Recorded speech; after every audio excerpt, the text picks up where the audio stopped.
Muy bien, llegamos al estudio de media semana y todavía estamos con este capítulo 4 del Evangelio según San Juan. Y he hecho este estudio como un suplemento, es decir, una explicación quizás un poco más detallada de lo que Jesús dijo cuando él habla del agua viva, ¿no? En ese capítulo 4 y versículo 10, cuando está hablando con la mujer samaritana ahí en el pozo de Jacob. Así que quisiera que viéramos este pequeño estudio como el agua viva y la divinidad de Cristo. Juan 4, 10, 14. Jesús le respondió, está hablándole a la mujer samaritana, si conocieras el don de Dios y quién es el que te dice, dame de beber, tú le pedirías a él y él te daría agua viva. La mujer le dijo, Señor, no tienes con qué sacar agua y el pozo es hondo. Así que, ¿de dónde tienes el agua viva? ¿Acaso eres tú mayor que nuestro padre Jacob, que nos dio este pozo del cual bebieron él, sus hijos y sus ganados? Jesús le respondió, todo el que beba de esta agua volverá a tener sed. Pero el que beba del agua que yo le haré no tendrá sed jamás. Más bien, el agua que yo le haré será en él una fuente de agua que fluya para vida eterna. Creo que expliqué en el estudio pasado la diferencia entre lo que es el agua viva y un agua que se podía considerar como agua muerta. El agua viva es la que sale de una fuente de la tierra. En muchos lugares le llaman un nacimiento natural de agua. Y no es el agua retenida que está en un lugar, en un pozo por mucho tiempo. Exactamente como el pozo de Jacob, ¿no? Así que bueno, yo creo que ahí está claro lo que en el tiempo de Jesús se consideraba como lo que la gente llamaba el agua viva, ¿no? Era esa agua nacida de un peñasco, de un lugar donde había un nacimiento de agua, y era el agua que fluía naturalmente y que corría naturalmente también ahí. Así que vamos a ir al estudio. A lo largo de toda la Escritura, el agua representa vida, limpieza, una provisión divina. Y en un mundo como el que tenemos en el cercano o el lejano oriente o el Medio Oriente, el agua no es un lujo, ¿no? Es una necesidad de vida o muerte. Por eso cuando la Biblia habla de aguas vivas, se refiere al agua que fluye, que es pura, que es fresca y que da vida. Ahora, en el Antiguo Testamento, Jehová Dios se presenta como la fuente de agua viva. Ahora, en el Nuevo Testamento, Jesús se identifica con esa misma fuente. Son las mismas palabras. Por eso cuando yo dije el agua viva de aquí del capítulo 4, no solamente habla de una necesidad espiritual o de una experiencia con Dios espiritual, sino que el agua viva está hablando, el Evangelio trae una línea, y la línea del principio es Dios se ha manifestado en carne, en Cristo. Y aquí cuando habla del agua viva, también está hablando de Jesús y de su divinidad. Está usando un ejemplo, lo que se conoce como una afirmación que viene y se convierte en una metáfora poética, en un ejemplo. Es una declaración teológica, pero profunda en el significado de su divinidad. Ahora, cuando Cristo ofrece el agua viva a la mujer samaritana, y más tarde en la fiesta de los tabernáculos, vamos a leer ese pasaje después, no está simplemente prometiendo una satisfacción espiritual. Esto es bien importante comprenderlo. No solamente está prometiendo a la mujer samaritana una satisfacción de su vida que tenía una vida muerta espiritualmente, sino que está revelando que Él mismo es el mismo Dios del pacto, la fuente de vida eterna, la fuente de agua. Así que en este estudio vamos a examinar un poquito de cómo la revelación del agua viva, esa frase de dos palabras, agua viva o aguas vivas, como quieras mencionarlo, recorre la historia bíblica en el Antiguo Testamento y termina en la persona de Cristo. Punto número 1. Dios es la fuente de aguas vivas en el Antiguo Testamento. Esto es bien importante que lo comprendamos. Dios es la fuente de aguas vivas en el Antiguo Testamento. Dios se revela como la fuente.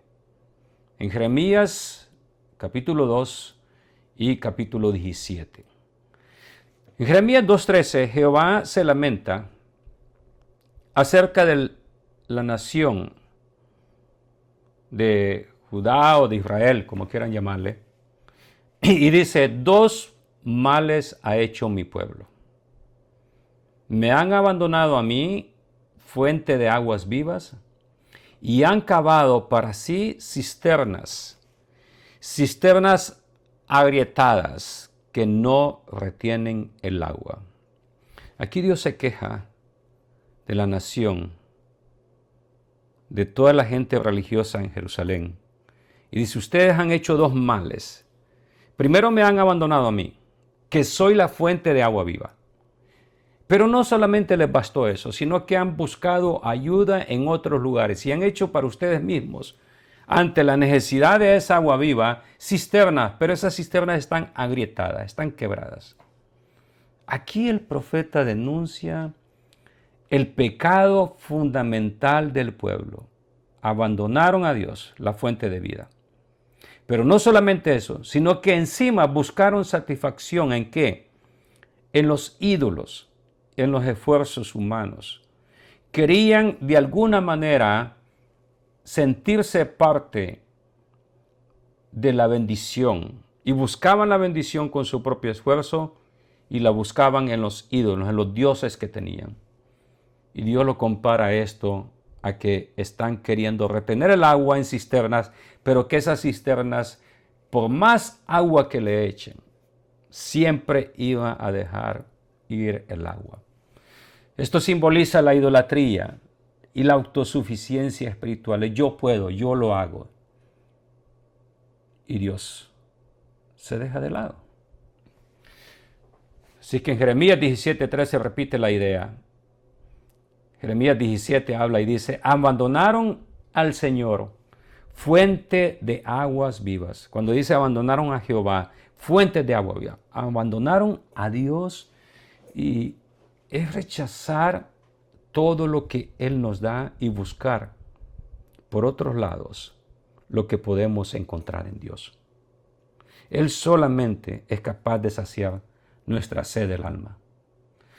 La imagen del agua viva que se da aquí no solamente se refiere a una bendición externa, ¿ok? Todo lo que habla Jeremías no solamente es un ejemplo de una bendición externa cuando dice el agua que ustedes quieren retener ahí en esas cisternas que están quebradas, sino que se refiere a la presencia continua de Dios. No se trata solo de algo que Dios da, sino de lo que Dios es. Fíjense bien eso. No solamente es una bendición externa la que recibimos de parte de Dios, sino que al confiar, al depender totalmente de Él y no buscar en otros lados ayuda, estamos comprendiendo quién es Dios. Porque ¿qué sucede? Cuando buscamos ayuda en otros lados, por otros medios, puede ser por la idolatría, puede ser por cualquier cosa, estamos olvidándonos de quién es Dios. Ahora, cuando Jesús usa el mismo lenguaje, siglos después, cientos de años después, Él está diciendo y está identificándose con Dios mismo. Y esta es una aplicación práctica para nosotros. Vamos a ver. Muchos creyentes confesamos a Cristo, pero intentamos saciar nuestra sed espiritual ¿en qué? En cisternas que tienen fugas de agua, que el agua se escapa. ¿Por qué? Porque la cisterna está quebrada. Son los logros, son las emociones, son las cosas que yo hago, la religiosidad, sin comunión, sin tener en cuenta a Dios. Solamente soy yo. A veces mezclamos nuestra fe con la fe en otros dioses. Estamos buscando a Dios, sí, pero por si acaso voy a pedirle a este otro. Recordemos que solamente en Cristo encontramos agua viva. ¿Qué cisternas, estas preguntas de reflexión, qué cisternas sustituyen en mi vida la dependencia de Dios? Cuando hablo de la dependencia de Dios significa que estoy esperando en Dios, estoy dependiendo de Él, estoy confiando en que Él me va a ayudar. ¿Estoy bebiendo diariamente del manantial de su presencia? ¿O busco en otros lados su presencia? Veamos el segundo punto, la promesa profética del agua viva. Y esta nuevamente vamos al Antiguo Testamento. Estamos todos en el Antiguo Testamento en este momento. Isaías, Ezequiel y Zacarías. Vamos a ver esto. El 1. El agua y el espíritu. En Isaías 12:3 y 44:3, una de las palabras de estos textos dice así: con gozo sacarán agua de los manantiales de la salvación. Y el 44:3 dice: derramaré agua sobre la tierra sedienta, derramaré mi espíritu sobre tu descendencia. Aquí el agua simboliza la salvación, el Espíritu Santo. Dios promete derramar su Espíritu Santo como torrentes de agua sobre una tierra seca. Nuestra vida estaba así. Estaba una vida completamente seca, sin agua, sin vida, muertos espiritualmente. Entonces, esta es una imagen la que nos da Isaías acá, de restauración y de vida nueva. Ahora, como un comentario aquí, vamos a decir que los profetas siempre vinculan, asocian el agua con el cumplimiento mesiánico y con la obra regeneradora del Espíritu Santo. La promesa es divina. Solo Dios puede enviar su Espíritu. Veamos el segundo ejemplo. Y este lo encontramos en Ezequiel 47, 1 y 9. Y no voy a leer todo el texto, pero voy a decir esto. Ahí se ve una imagen de un río que fluye del templo, que sale del templo. El templo es una imagen de la presencia de Dios, donde Dios está. Y de ahí sale un río. Y Ezequiel ve el río que nace del templo y que sana todo lo que toca. El mar muerto cobra vida. Y por donde pasa el río, la muerte se convierte en vida y en abundancia. Ahora, en el cumplimiento cristológico, es decir, de Cristo. Cristo es el nuevo templo. Lo vimos en Juan capítulo 2, cuando Él pasa por el templo, ¿no? Y también del costado herido del Hijo de Dios, cuando Él está en la cruz del Calvario. Dice que fluye agua. Agua. Pensemos eso. Es un agua viva. Es como una profecía que simboliza la venida del Espíritu Santo que va a dar vida a los creyentes y que iba a terminar con la tristeza de los discípulos o apóstoles por la partida de Jesús. Su muerte iba a significar vida. Iba a significar la vida espiritual que tenemos en Él. El otro ejemplo tenemos aguas vivas de Jerusalén en Zacarías 14:8. Zacarías 14:8. Dice, en aquel día brotarán aguas vivas de Jerusalén. En aquel día. Una profecía. No dice mañana, no dice el próximo año, dice en aquel día. Brotarán aguas vivas de Jerusalén. Esa profecía apunta al día en que la presencia de Dios llenaría la tierra. ¿Cómo? ¿Cómo lo haría? En Cristo. Aquí tenemos nuevamente a Cristo en el Antiguo Testamento. En Cristo, esa realidad comienza ahí. El río de vida fluye ahora, no del templo en Jerusalén, porque no hay templo, sino del corazón de Cristo, del Redentor. Quiero traer una aplicación práctica de todos estos pasajes que hemos leído. Los torrentes del Espíritu no son un privilegio para unos pocos. Es decir, el agua del Espíritu Santo no es un privilegio para unos pocos, sino una promesa para todos los que creen en Cristo. Cuando el creyente se somete al Espíritu Santo y no entristece al Espíritu Santo, su vida se convierte en un canal, en una fuente de bendición para otros también. Quiero hacer unas preguntas aquí de reflexión en esta parte del estudio. ¿Estoy permitiéndome que el Espíritu Santo fluya libremente en mi vida? ¿O pongo obstáculos espirituales? Sí, porque siempre me mantengo ocupado. No tengo tiempo para Dios, para las cosas de Dios. No tengo tiempo para leer la Escritura. No tengo tiempo para escuchar una palabra a través de la radio, a través de las predicaciones. No hay tiempo. O veo mi vida como un canal de bendición para otros. ¿Cómo me veo a mí mismo? ¿Cómo me percibo? ¿Cómo estoy delante de los demás? ¿Qué es lo que los demás miran en mí?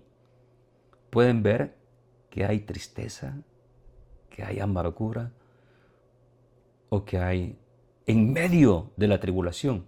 Puedo experimentar la paz que solamente Dios puede traer a través de su Espíritu Santo. Vamos a ir al punto número 3, el agua de la peña. Y yo que pensé que este estudio iba a estar bien corto, pero bueno, vamos a continuar hasta donde podamos aquí, ¿ok? El agua de la peña, figura de Cristo, Éxodo 17 y 1 Corintios 10. El relato del Éxodo. En Éxodo 17:6 dice, Dios ordena a Moisés golpear la roca para que brote agua y sacie la sed del pueblo que estaba quejándose, que se iban a morir de sed. El número 20:11, de hecho, el milagro se repite. Entonces el contexto de este milagro es la incredulidad del pueblo, la murmuración del pueblo, la queja. Murmuración suena como chisme, andar chismeando entre unos y los otros, andar hablando mal de Moisés, hablar mal de todo, de Aarón y finalmente, claro, de Dios. Se quejaban de todo. Sin embargo, Dios responde con gracia inmerecida. Aquí vemos, fíjate bien, estamos en el tiempo de la ley, pero si hubiera sido por la ley, ese pueblo hubiera muerto inmediatamente. Pero Dios da una gracia inmerecida a este pueblo. ¿Cómo? Proveyendo el agua en medio del desierto para un pueblo que se quejaba de todo. Y la interpretación apostólica, en 1 Corintios 10:4, Pablo declara, todos bebieron la misma bebida espiritual, porque bebían de una roca espiritual que los seguía. ¿Y qué era la roca? Dice Pablo, la roca era Cristo. El apóstol interpreta el evento, sí, el evento milagroso del agua que sale de la roca seca, como la roca es Cristo. Él es la fuente espiritual que acompaña y sustenta a su pueblo. Para muchos que no le conocen, Él puede significar nada. Puede significar nada. Es una roca ahí, inmovible, que no significa nada. Pero para nosotros la roca que es Cristo significa vida, de donde sale una fuente de agua a través de su Espíritu Santo. Permíteme hacer un comentario acá. El agua física en el desierto prefigura, nos señala a la provisión espiritual de Cristo. La roca herida, golpeada, simboliza al Hijo de Dios, a Cristo nuestro Señor, golpeado en la cruz, atravesado por una lanza, de quien fluye el Espíritu que da vida.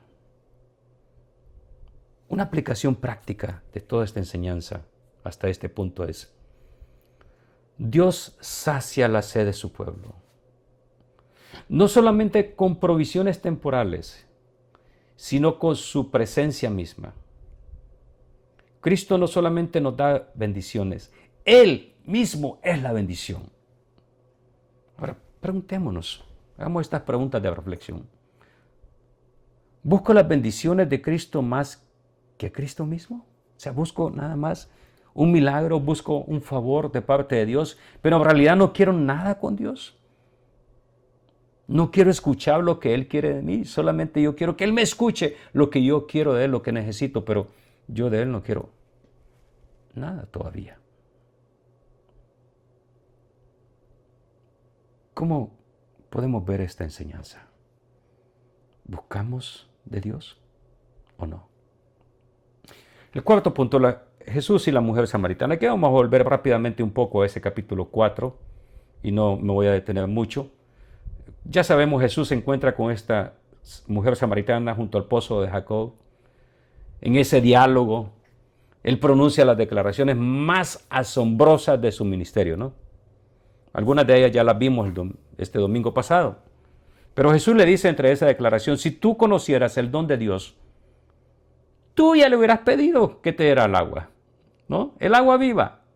Pero no sabes con quién estás hablando. Veamos aquí, Jesús es el dador del agua viva. El Señor ofrece el agua viva, no como un maestro que instruye, no como alguien que habla, quizás así como yo lo estoy haciendo en este momento, sino como Dios que otorga, que da. Él es el creador. Él puede dar, fíjate bien esto, agua de una fuente donde aparentemente no hay agua. Él es una fuente de vida eterna.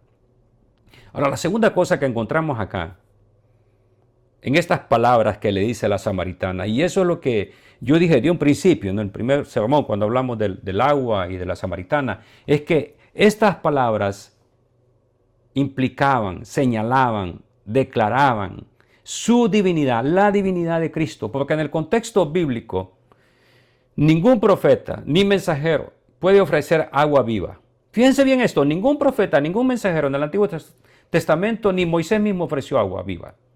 Él hizo el milagro, claro.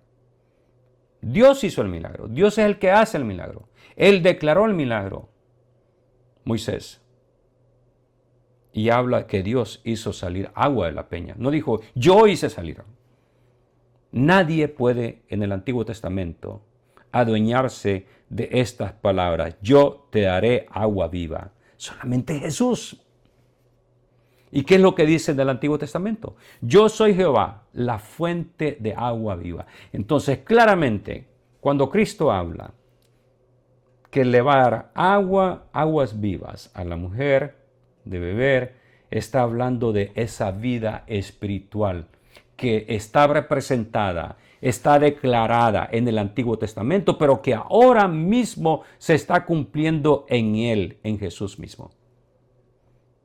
Una aplicación práctica de toda esta enseñanza aquí. El agua viva no es una experiencia mística, temporal, no es una experiencia religiosa, sino una relación constante con Cristo por medio del Espíritu. Beber de Él implica confiar. Fíjate bien esto, beber de su agua, del agua viva, significa confiar en Él, permanecer, deleitarse en su presencia cada día. Deleitarse en su presencia cada día. Unas preguntas de reflexión. ¿He reconocido realmente en Jesús a Dios mismo, la fuente de mi vida? ¿O todavía lo sigo viendo como un profeta, como una imagen? ¿Es eso lo que tengo en mi mente acerca de Jesús? ¿Una imagen? Pero no a Dios mismo. Él es Dios. Él es nuestro Señor. Por eso decimos nuestro Señor. Mi relación con Cristo, ¿es un manantial continuo? ¿O es un pozo que visito ocasionalmente cuando necesito agua, pero que no lo necesito todos los días realmente? Ahí de vez en cuando se puede. ¿Cómo está mi vida delante de Dios? Veamos el quinto punto. Jesús en la fiesta de los tabernáculos. Jesús en la fiesta de los tabernáculos, voy a decir esto, es la culminación de la promesa que se encuentra y de todas las escrituras que hablan de agua viva o aguas vivas en el Antiguo Testamento. Él es el cumplimiento de todas esas escrituras. ¿Por qué digo eso? Vamos a leer Juan 7, 37, 39. Juan capítulo 7. Versículos 37 al 39 dice, en el último y gran día de la fiesta, Jesús se puso en pie y alzó la voz diciendo, si alguno tiene sed, venga a mí y beba. El que cree en mí, como dice la Escritura, de su interior correrán ríos de agua viva. Esto dijo del Espíritu que habían de recibir los que creyesen en él, pues aún no había venido el Espíritu Santo, porque Jesús no había sido aún glorificado.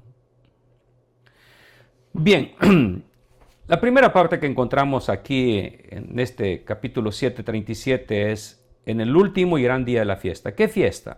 Si ustedes tienen una Biblia de esas que tienen subtítulos, arriba del capítulo, de los versículos, van a encontrar que dice la fiesta de los tabernáculos. ¿Qué era la fiesta de los tabernáculos? ¿Y qué anunciaba esta fiesta en el Antiguo Testamento? ¿Qué anunciaba o qué es lo que decía hacia el futuro? ¿Qué es lo que profetizaba esto? Porque cada fiesta, cada detalle de la ley del Antiguo Testamento tiene un significado, un cumplimiento en el Nuevo Testamento. Eso es bien importante estudiarlo. Yo sé que no lo hemos estudiado mucho. Espero que en el estudio de Deuteronomio lo vamos a hacer, ¿no? Pero, ¿qué es esta fiesta de los tabernáculos? En el último día de la fiesta, era cuando los sacerdotes derramaban el agua en el altar, recordando la provisión de Dios en el desierto. Y Jesús se pone de pie y exclama, si alguien tiene sed, que venga a mí y beba. Vamos a ver un poquito acerca de esta fiesta de los tabernáculos y el contexto litúrgico de la ceremonia. Es decir, vamos a ver un poquito la ceremonia. Veamos un poquito esta ceremonia en los tabernáculos. ¿Qué es lo que sucedía? ¿Qué es lo que hacían los sacerdotes? La ceremonia del agua recordaba el pasado, el agua de la roca. Ya lo hemos visto un poquito. Lo vimos en Éxodo también. Pero esta agua de la roca anticipaba, anunciaba el futuro. Y era la lluvia prometida. No una lluvia nada más natural, sino la lluvia prometida del Espíritu Santo. Y Jesús interrumpe esta fiesta y proclama que Él es el cumplimiento de toda esa fiesta. ¿Te imaginas? ¿Te imaginas decir, yo soy el cumplimiento de esta fiesta de los tabernáculos? Vamos a ver entonces, ¿qué es lo que sucedía en esta fiesta? Esta fiesta de los tabernáculos se le conoce como el Sukkot. Duraba 7 días, más el 8º día que era de la asamblea, es decir, cuando se reunía la congregación. Celebraban el fin de la cosecha y recordaban los años en el desierto, cuando Dios proveyó agua y alimento al pueblo. Era una fiesta de alegría, en la cual la gente se mudaba o ponía estos tabernáculos, casas de campaña o casas de acampar. Era algo temporal. Era como el símbolo del tiempo que sus antepasados habían estado en el desierto, ¿no? Era un símbolo de eso, del tiempo en que la gente, sus abuelos, tatarabuelos habían estado en el desierto. Y es lo que recordaban y celebraban. Entonces la ceremonia del agua, llamada así como la alegría de la extracción del agua, duraba los 7 días, el Sukkot, ¿no? Y los sacerdotes, voy a explicar un poquito lo que pasaba, y la ceremonia paso a paso quizás. Vale la pena entender un poquito qué es lo que sucedía acá, ¿no? La primera cosa que hacían era la extracción del agua. Un sacerdote iba o descendía al estanque de Siloé. El estanque de Siloé estaba a unos 700 metros al sur de Jerusalén, o sea, no estaba muy lejos. Y con un cántaro de oro, iba en esta procesión que duraba unos 15-25 minutos. Llegaba al estanque de Siloé, llenaba el cántaro con agua pura del manantial, que era símbolo de la vida y la bendición de Dios. Y la segunda cosa es que después de eso hacía una procesión al templo. El sacerdote ya entonces regresaba, no, con ese cántaro lleno de agua hacia el templo, acompañado de una gran multitud. Había música, cantos, danzas, y el sonido de trompetas, los shofar y todo eso se escuchaba. Era una alegría, ¿no? Era una fiesta para Dios. La gente agitaba los ramos de palma, el sauce y todo eso, ¿no? Cuando llegaba al templo, ahí sucedía lo que era el derramamiento del agua.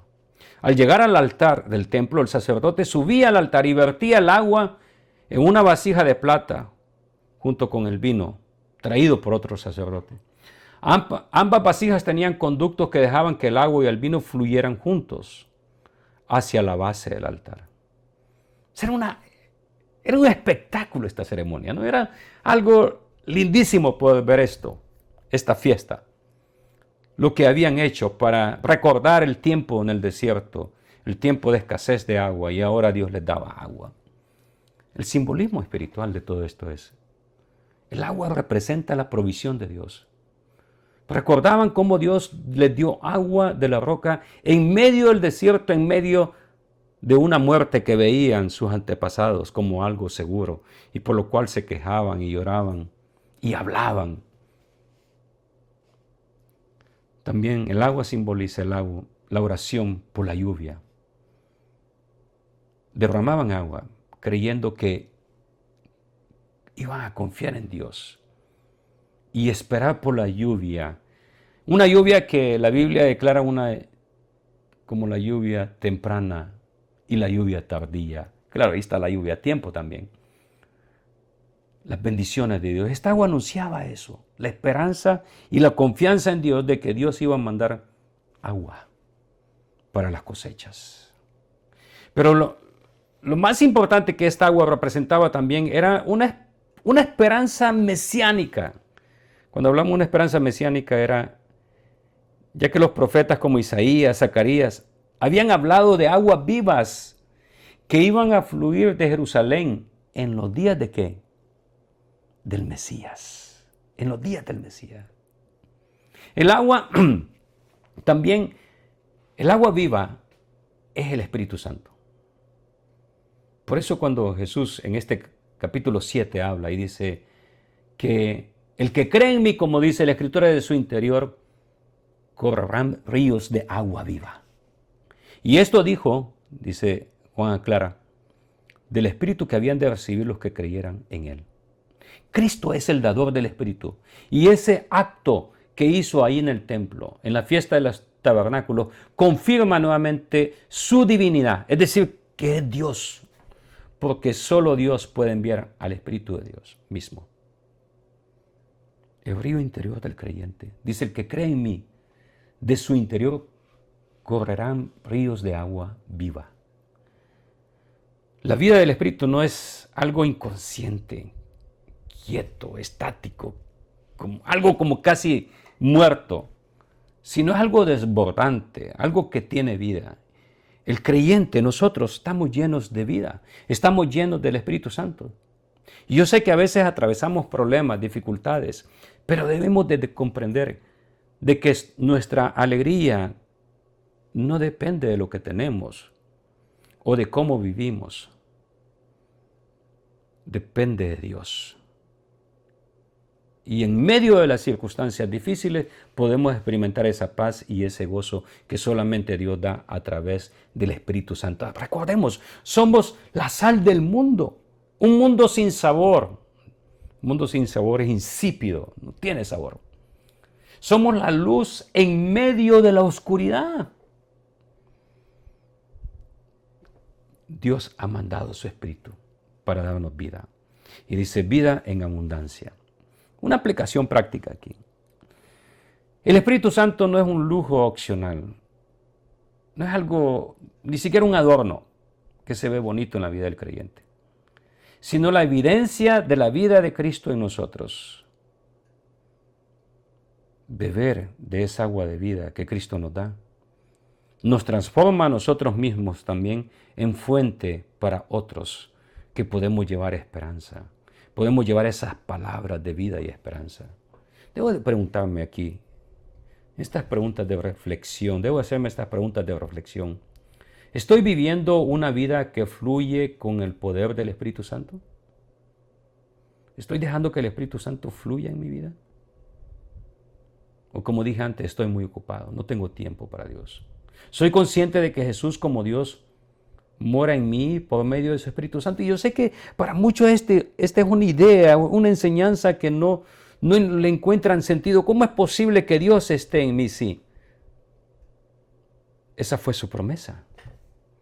Si ustedes leen Juan capítulo 14, 15, 16 en adelante, se van a dar cuenta de que Jesús dijo, y no los voy a dejar solos, voy a mandar el Consolador. Sexto punto, conclusión. Yo creo que a todos van a estar alegres que concluimos esto por el tiempo que ha tomado, ¿no?, este estudio. Todos podemos beber de la fuente de la vida eterna que es Cristo. Desde los profetas, en el Antiguo Testamento, hasta el Evangelio de Juan, el mensaje es el mismo. El mensaje es glorioso. El mensaje es profético. Y se cumple aquí en Cristo, en estas palabras sencillas. Agua viva. ¿Por qué? Porque en el Antiguo Testamento, Jehová Dios es la fuente de agua viva. En el Nuevo Testamento, Cristo ofrece esa agua viva. ¿Te das cuenta de eso? No es un profeta, no es un ángel, es Cristo, es nuestro Señor, es nuestro Dios. Y como lo revela Juan desde el principio de su escritura, de su escrito, de este evangelio, el Verbo fue hecho carne y habitó entre nosotros. Y Él es la fuente eterna de la vida, de la cual procede todo, y en la cual encontramos paz y tranquilidad en Él. El agua de la peña en el desierto anticipaba esto, anunciaba esto. Cuando fue golpeada y herida, el Hijo sería herido para que de Él fluyera el Espíritu que vivifica, que da vida. El que bebe de esta agua no tendrá sed jamás. Quiero dar una aplicación final acá. Beber de Cristo, beber de esa agua de vida, es rendirse a su señorío, es venir y decir, eres mi Señor. No solamente eres mi Salvador, eres mi Señor. Es confiar en que Él es suficiente. ¿Escuchas bien? Beber del agua de vida es confiar que Él es suficiente y no tenemos necesidad de ir y buscar ayuda en otros lados. No hagamos como el profeta dijo, me han abandonado y se han hecho cisternas que tienen quebraduras. Beber del agua de vida es tener comunión constante con Él. En un mundo lleno de cisternas rotas, quebradas, donde el agua no es retenida y se sale por las hendiduras, por la grieta, no. La roca del desierto es sólida. Pero aún siendo sólida, brota agua que no se agota. Quiero hacerte estas preguntas, que nos hagamos estas preguntas para cierre del estudio. He reconocido en Jesús no solo a mi Salvador, sino al Dios vivo, eterno, que el Antiguo Testamento declara. Se ha reconocido en Jesús que no solamente es mi Salvador, sino que Él es mi Dios, mi Señor. ¿Es mi vida una evidencia de que el Espíritu Santo está en mí y que proviene de Cristo? ¿O la gente ve tristeza en mí, agonía? El Espíritu da vida, da paz. Y puedo experimentar eso. Y si no lo experimentas, dile al Señor, ¿por qué estoy así? ¿Por qué esta enfermedad, por qué este problema me tiene así? Si tú eres vida.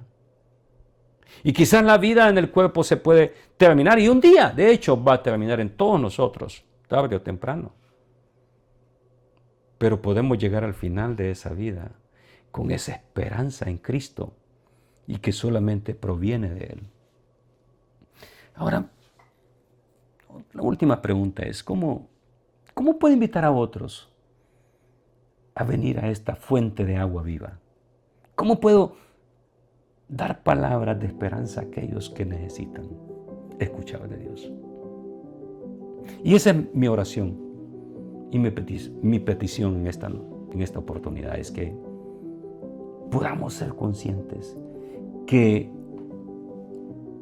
el Espíritu Santo ha sido dado a nosotros para que podamos ser portavoces de palabras de vida, de esperanza, para aquellos que viven en las tinieblas. Vamos a orar. Padre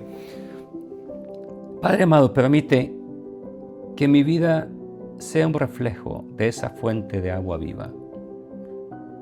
Que no sea un agua en un pozo abandonada, que no tiene vida.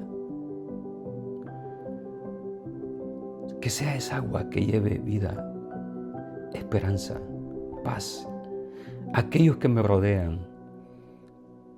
Que puedas tú a través de tu Espíritu Santo, no por mí, sino a través de tu Espíritu Santo, Dios, que puedan ellos encontrar palabras de vida, de esperanza, a través de lo que yo pueda compartir con ellos. Padre, permíteme ser una lámpara que alumbre a aquellos que están en tiniebla.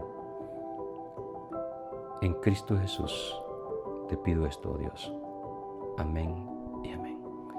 Que Dios les bendiga y muchas gracias nuevamente por acompañarme en este estudio de las aguas vivas de su Espíritu Santo en el Antiguo y el Nuevo Testamento. Espero que haya sido de bendición para cada uno de ustedes.